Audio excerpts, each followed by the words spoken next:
and welcome to Opposites React. I'm Ashley. I'm Whitney. And today we are watching the Warning anniversary video that they showed at the Pepsi Center concert. Yes.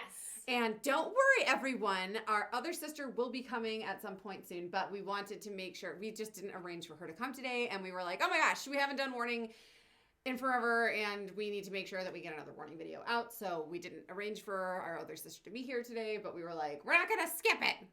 Yes. We weren't going to not watch the Warning waiting. Just because she's not here. Yes. So this video is brought to you by Travis. Oh, yes. Travis K on 3, 1, 2, 3. Travis K! All right. So yes, we're excited to see this, like their backstory, which we know a little bit of. A little bit, yeah. But we don't have, we haven't seen this. So I'm really excited. I'm really excited to check it out. They must have shown it during like a costume change or something. Oh, yes, because they said they showed it during their Pepsi Center 10-year anniversary concert. Yes. So while they were, usually like changing the set. Usually they show videos like this when they're like changing a set. Or maybe like before they came on the stage. Maybe. Like, I'm sure they'll tell us when it happened. Mm-hmm. Yes. Because remember we were watching that, and remember we were watching some video, and I was like, well, this probably isn't the same show. They couldn't possibly change clothes. And they were like, it's the same show. They changed clothes. Honestly, okay. Answer me this, guys. Why is it that it takes so long between the opening act and the main act? At this point, with technology, can we not just speed that process up? Well, because you have to change out, like they have the drums on a drum riser, so they move them out. Mm-hmm. And then you have to basically plug in all of the microphones to the new drums. Mm-hmm. Every single drum is mic'd. Every cymbal is mic'd. Then you have to you have to bring in the new guitar equipment. Those every in-ear monitor has to be reset up to the soundboard. All of the monitors so they're have to actually be calibrated. Like doing stuff. Yes. It's not like they're just prima donnas and like we're making everybody wait. No. So like they basically go in and do sound check and set all of the levels, and then they have to bring in that equipment and set it to that level that was done during sound check. Got it. So okay, because seriously, that is I have such a hard time. I'm like, guys, if I like the opener, I want to stay. If I want to come and watch the opener, but then I've got like this huge chunk of time that I'm just like. Okay, yeah, I could go home and go to sleep now. And it's, because every band has different equipment, so you have to bring in their equipment. Yes. And then make sure that the equipment's set up to the proper levels. Think about how long it takes us to just set this up. I this know. This rinky-dink operation. Yes, I guess it makes sense when you say that. Like, this rinky-dink operation takes us a half hour to set up, and we've moved into this little studio that we don't even take it down every time. That's true. All right. Yes, you have...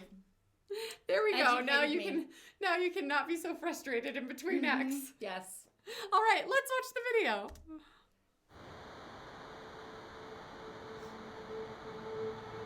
Oh, it's all their song names. Oh, that's Look at them. Vintage. Bueno, cuando empezó la banda yo tenía 7 años, creo, no estoy segurísima si tenía 7 o acabo de cumplir 8.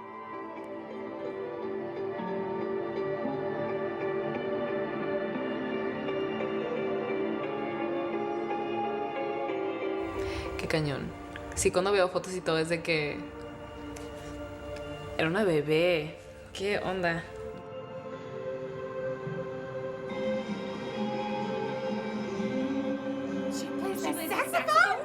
Ya tocábamos nuestros instrumentos desde muy chiquitas, pero nunca habíamos tocado juntas. O sea, no era de que como un plan, de que, sí, cada quien va a tocar su instrumento para hacer una banda y vamos a hacer esto.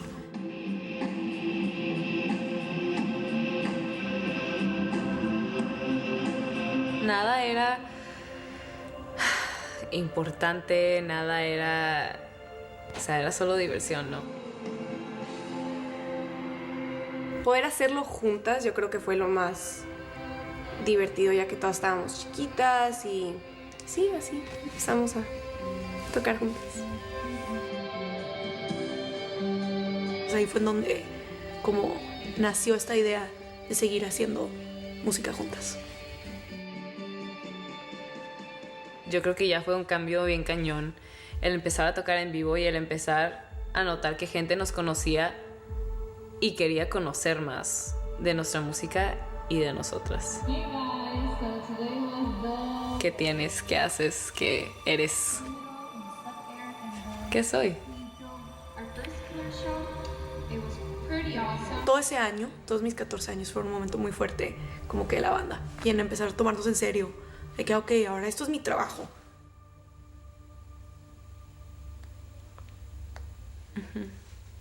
¿Cuál es el precio de tener una banda de 10 años a tus 23?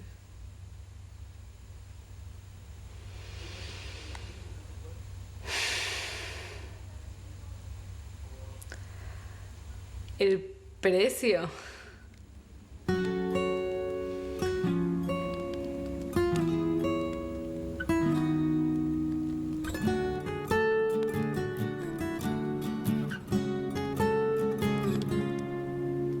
Yo creo que sí hemos crecido mucho juntas y nos hemos ayudado mucho a crecer en este ambiente que crecimos, que es muy diferente al que una persona normal hubiera crecido. Ay, no, iba. Son 10 años, la mitad de mi vida. No que no nos gustaría, pero sí llegó de la nada y boom. O sea, cuando se hizo viral, obviamente fue el momento donde pues, empezó nuestra carrera. Como que no entendía lo que significaba estar pasando por todo eso.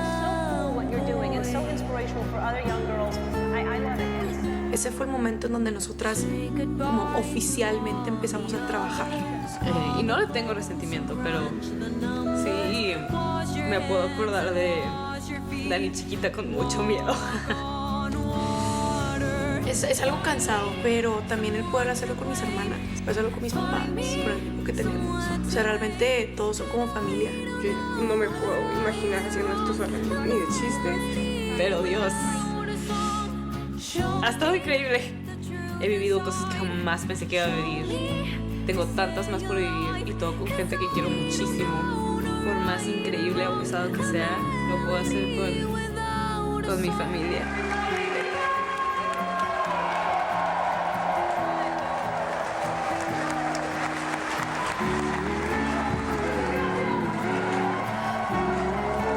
Ese día lloré mucho.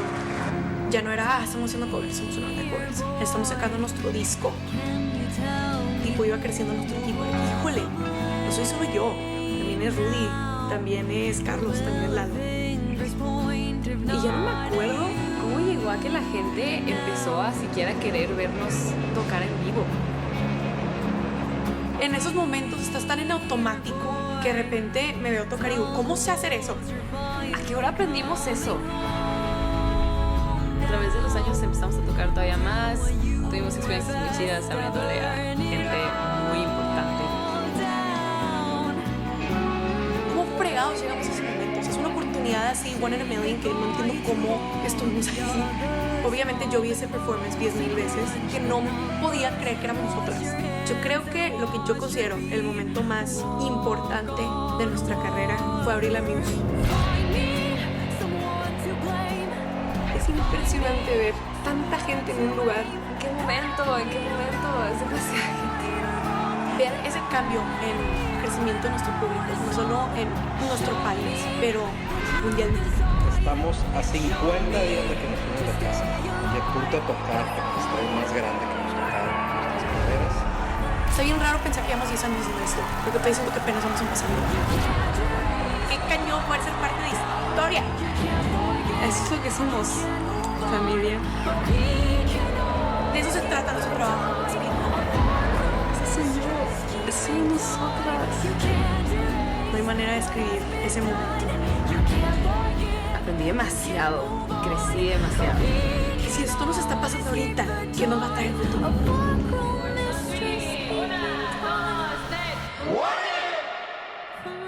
Pues ojalá que podamos seguir creciendo, que todos podamos seguirlo haciendo juntos. Ya hemos crecido como familia. Nos encanta hacer esto, por hacerlo juntas es toda una bendición. Son una parte tan grande de mi vida que me da mucho gusto que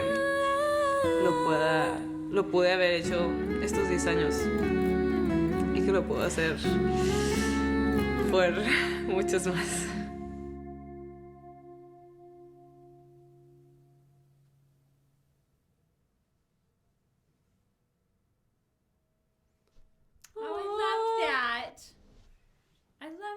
loved that they, it even had said like, yeah, we didn't have a normal childhood. Yeah.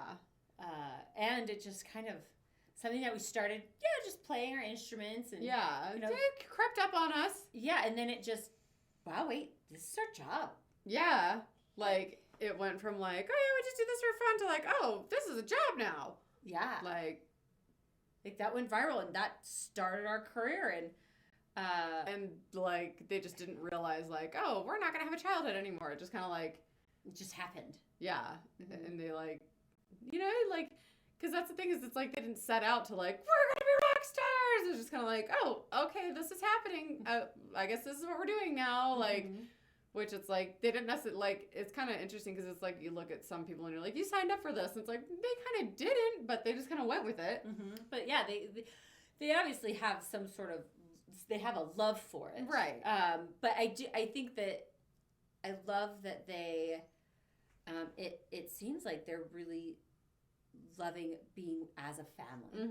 And I love that has brought them closer and bonded them even more instead of like, oh my gosh. Right. I can't escape my family, Yeah. Like, I think I love that it's brought them closer and like, this is what I get to do with my family. And then they're expanding their family, like with their team. Yeah. And their crew. It's like, yes, we are a big family and we're all doing this together and this is so great. And I love that. I think that's really cool. I know. I couldn't help but like, obviously on like a minuscule scale, like what we're doing where it's like, oh, we just started doing this for fun. Like, and like, oh, we're just going to do this. And then like, when they were like, I can't believe people want to see us live. Or we were like, I can't believe anybody wants to subscribe to our channel. To watch us. Like, that's crazy.